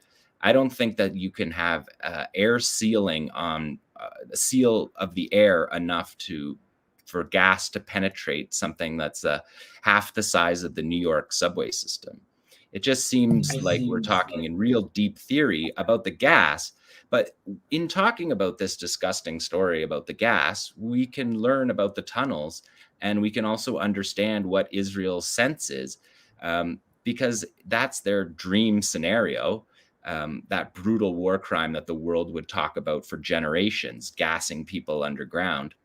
That's something that they're thinking about, because they don't have any idea what to do with this strategic objective in front of them. Even each tactical stage, when you listen to subterranean soldiers, special forces talk about this stuff, the Americans have special forces, subterranean units to prepare for fighting in North Korea, where they have, probably the best underground network. We don't know because we haven't seen Gaza's, but probably better than Gaza's. The Americans have soldiers training for that, and you can hear them talking about it. They're talking about wearing chemical suits because it's so dangerous with your weaponry, off-gassing. So they're wearing these big like hazmat type suits. They have gas masks. They pass out. They have these special forces soldiers that are supposed to be, the strongest, toughest in their army, and they're passing out. They're disoriented, they're claustrophobic, as you can imagine. And it's scary. It's deeply scary for them to do it, even if they're capable of doing it, which there's no sign so far that is the case. the enormity of the task to, quote unquote, eradicate Hamas means you're going to be fighting down in this space for years.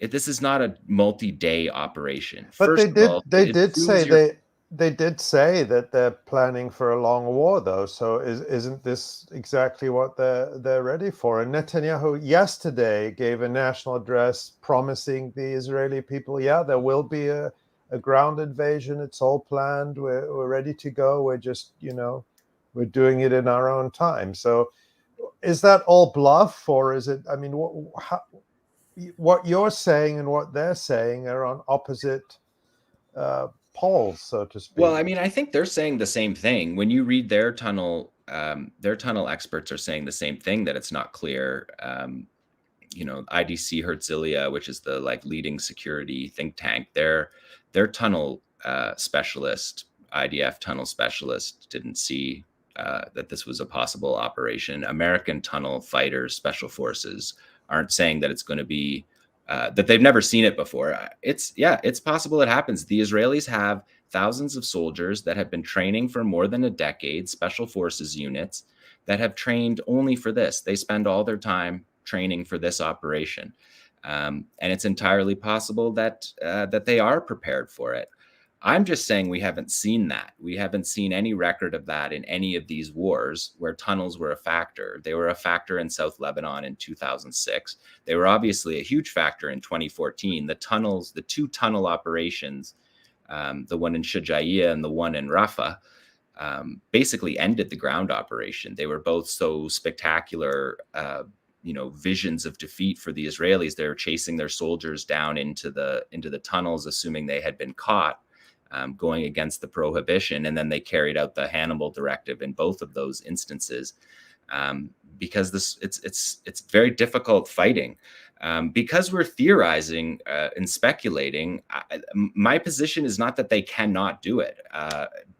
If you want to spend 10 years, if you want to ethnically cleanse the population so that you don't have resistance on the surface level, Palestinians are preparing to fight them in the air. We've seen the suicide drones be used. They're preparing to fight them up and down tall buildings. They're preparing to fight them on the street level, and they're preparing to fight them underneath the ground. So it's a very, very sophisticated operation that the Israelis are going to have to pull off, that presumably they've been planning some time for. But the surprise attack of October 7th definitely expedited whatever plans they did have for an invasion, because the way Israel treats Gaza, it seemed like there wasn't going to be an invasion. They were going to lock the place shut with this very expensive fence that was going to just keep people trapped inside like they have always been. They could run skeleton crews on a holiday, which is what that they say was happening during that attack. It's an enormous task, the thing that they're talking about, to eradicate every Hamas fighter for generations to come, as Netanyahu said, is a very maximalist goal that in the most difficult terrain in the world. The ex-CENTCOM chief said that it would be a bloodbath for both sides. So that's CENTCOM saying it's going to be a bloodbath for the Israelis.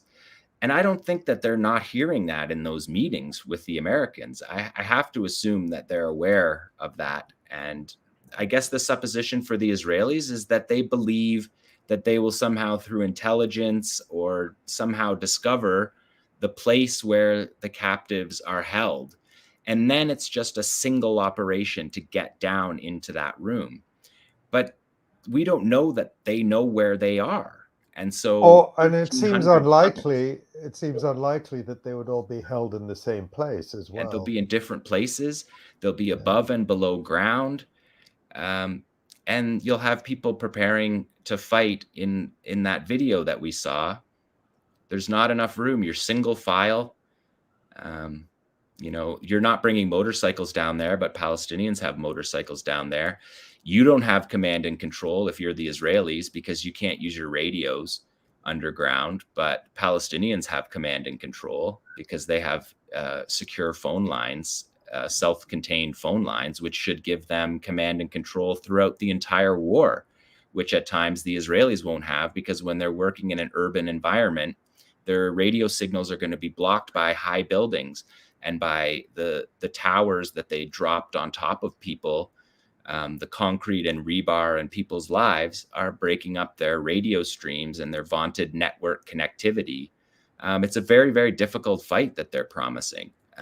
It's a brutal fight, and it's a fight that maybe by the time they've killed the number of people necessary to do this brutality, that gassing people by the end, they might think that that's a normal thing to be talking about. But I would suggest that it says that Delta Force is out of ideas.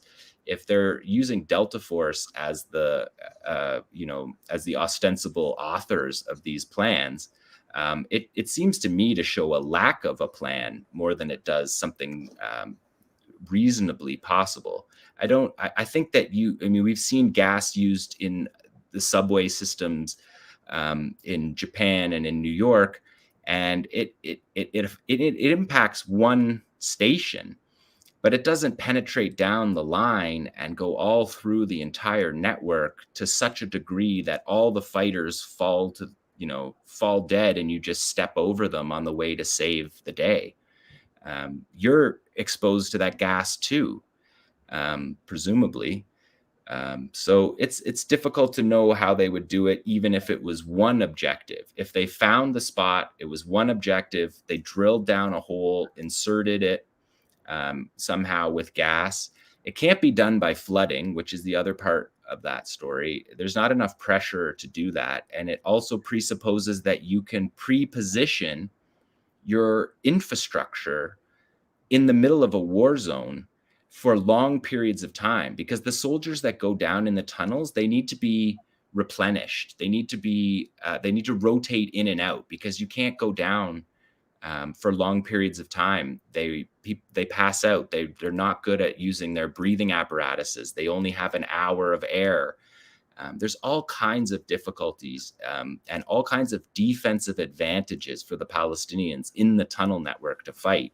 In the tunnel network itself, there's also significant advantages to having your command and control completely underground during this whole war. The Palestinians haven't had that kind of long-term stable leadership that hasn't been assassinated. But Gaza has that, and has had that for 7 or 8 years. I guess Jabari was the last assassination, which is like 2012. The Palestinians have significant advantages in the tunnel network. Yeah. We just have a few minutes left, but 𝐴بد الجواد, I wanted you to respond to John's analysis about the tunnel network and about the joint U.S.-Israeli. These plans seem like Hollywood script writers came up with them. What's your response to that? I mean, I think what's significant about the Middle East Eye story is that it's coming from Palestinian sources in English, and it's telling the Israelis we're ready for it. So, I mean, I think that's what the hint is. It's leaked to tell the Israelis that even if you use gas, that we have tactical or techniques that will also enable us to continue the fight even under the tunnel. So that would not surprise us. We're ready for it. We have the capacity to handle it. And I think that's why it's being leaked by a Palestinian Arab source. I think that's what's important about it. It's that it's not going to be surprising. It's not something that will come out off the bloom, that we've already thought about this scenario. We already know that might come, and that's what you might be planning. And I think it's a signal to American intelligence, to American military planners, but also to Israeli military planners that if you're going down that line, this is not going to work with you. I think that's the signal that is being said through that. And I want to touch also about Ali. I mean, I think John gave a good analysis of all the problems with subterranean fighting that I just don't want to go with it. But I do also think we need to think about this whole idea that Israel will be fighting for years in Gaza in terms of its current, at least military posturing.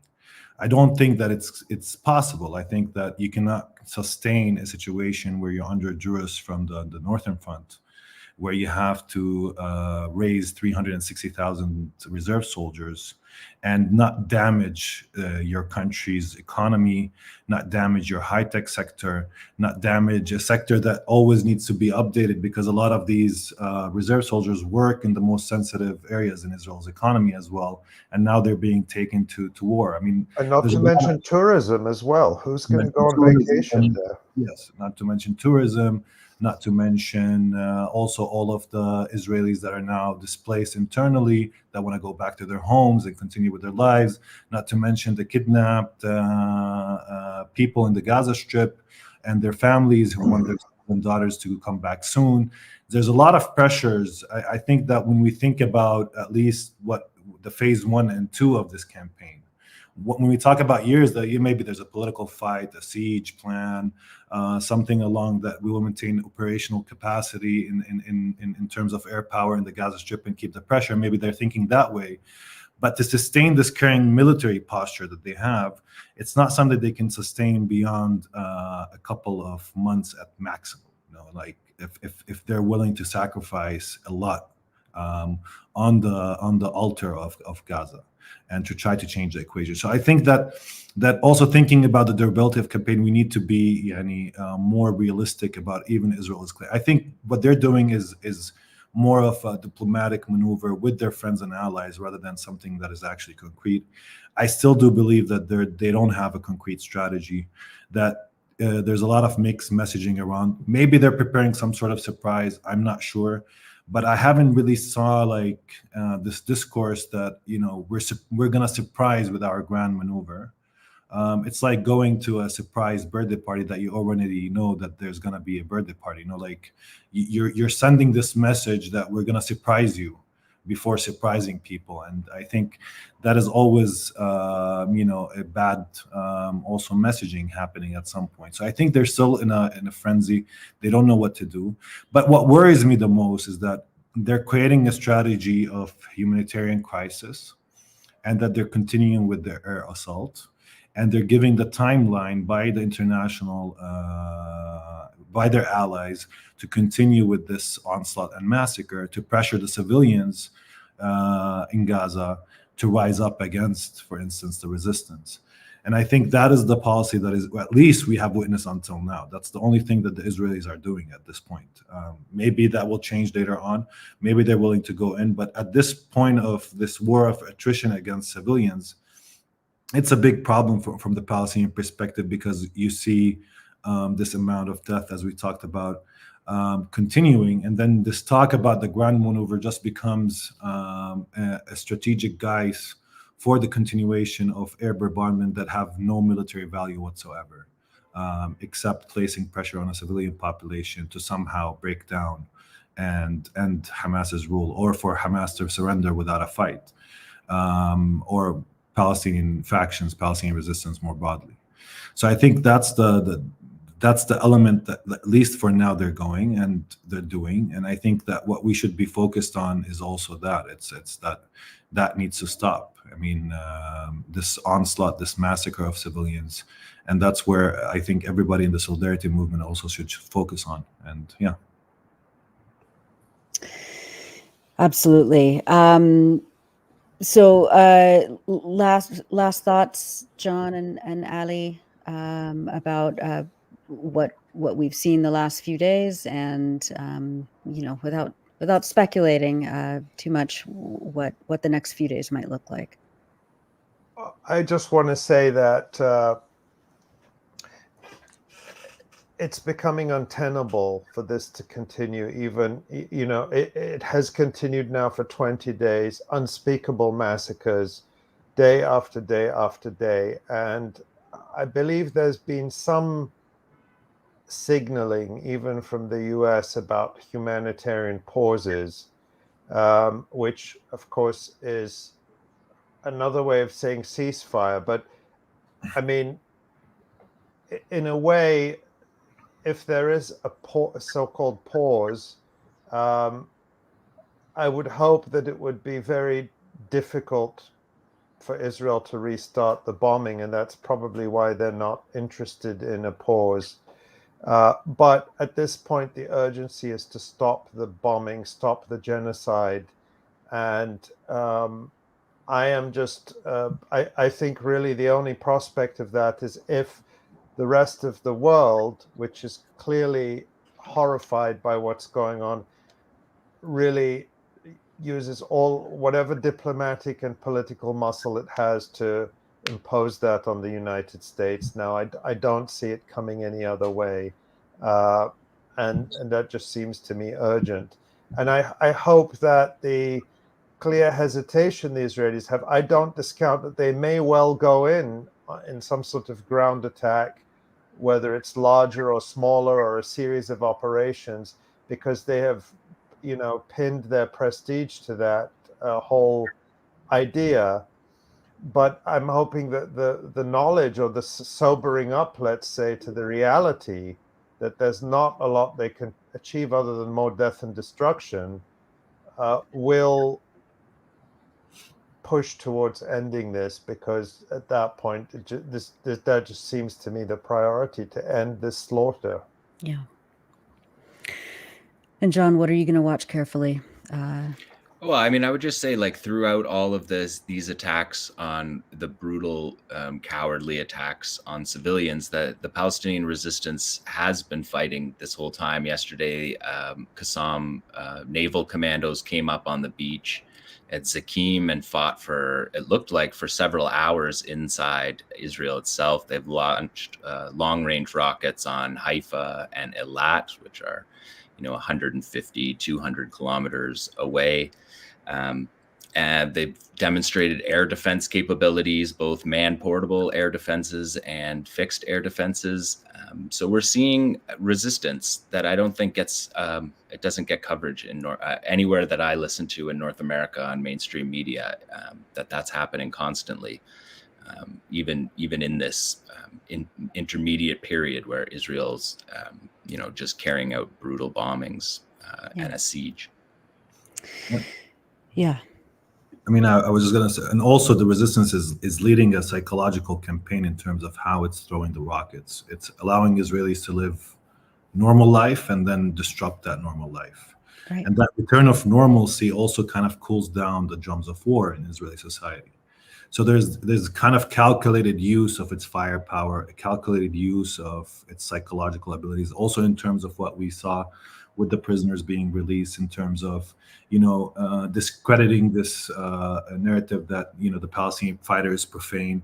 It's changing a lot of the narrative around also Palestinian fighters and creating a lot of discordance within Israeli society. And I think that is one thing that is also kind of happening and festering, that is also about to burst up in Israeli society. Who takes accountability? What happened to us? And all the lies and exaggerations and misinformation and disinformation that the Israelis were fed about the events of 7th October, that will come back to Israeli society and will start a long process of inner fighting. Yes. Thank you, Abdul Jawad. You are an academic writer at Birzeit University in the occupied West Bank. John Elmer, you are a contributing editor now and also writer and researcher and my co-host over at the Brief podcast. Asa and I are both associate editors of the Electronic Intifada, and of course, Ali Abu-Nima is our executive director. Before we go, I want to make sure that people hit like and subscribe. As tedious and weird as that sounds, it really helps us beat the algorithms on YouTube. So please do that. And we have a few comments. In this live stream. Go ahead, Asa. A few comments. We had a lot of support today. Lots of people discovering the channel for the first time. Sounds Great. Like the live streams. So glad I found this live discussion. The Big Teal said, "Thank you so much, Ali, Nora, Abdul Jawad, John, and Asa for your hard work." And we had lots of support from around the world, of course, for Rifat earlier in the chat. There's a viewer here from India, which is nice to see. The US and the African diaspora. So thank you, everyone. Thank you all so much. And be sure to sign up. I think on the YouTube page, you can sign up to be notified when these live streams are scheduled, so you don't miss one. But of course, go to our website at electronicintifada.net. You can look at the crawl down there. Lots of new features. And of course, we're publishing all day long.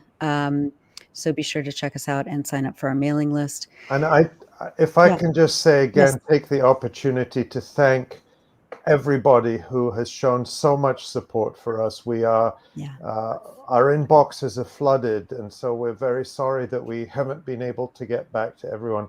But people are showing support with their messages. They're showing support with their donations, which of course allow us to do all this work and all this reporting.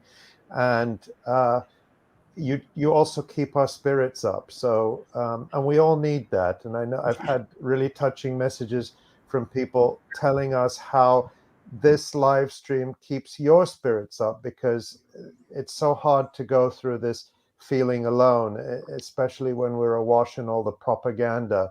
So thank you for being here. And please also, this video will be available after the live stream. So please share it and let other people know about it. And I just want to say thank you for all the support and all the love. Yes, thank you. And we'll see you next time. Thanks so much.